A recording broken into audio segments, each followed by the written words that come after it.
Magandang umaga po kapamilya, ito po si Father J-Boy at tayo na po at magkapet pandasal. Meron ka bang self-confidence? Nanliliit ka ba kapag malaking tao ang kaharap mo? Kaya mo bang magsalita sa harap ng maraming tao?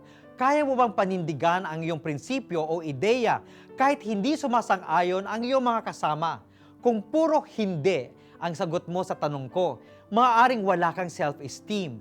Hindi ka magkakaroon ng self-confidence kung hindi maganda ang pagtingin mo sa iyong sarili, kung hindi mo gusto ang iyong personalidad. Self-esteem is about feeling good about yourself. And when you feel good about yourself, you develop self-confidence.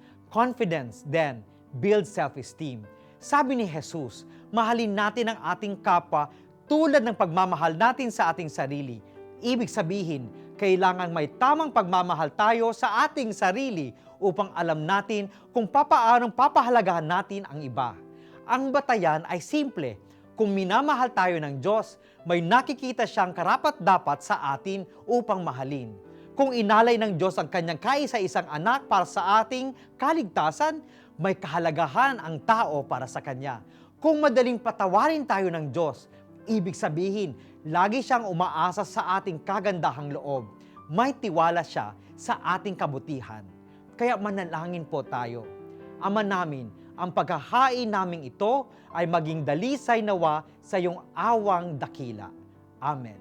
Magandang umaga po sa inyong lahat.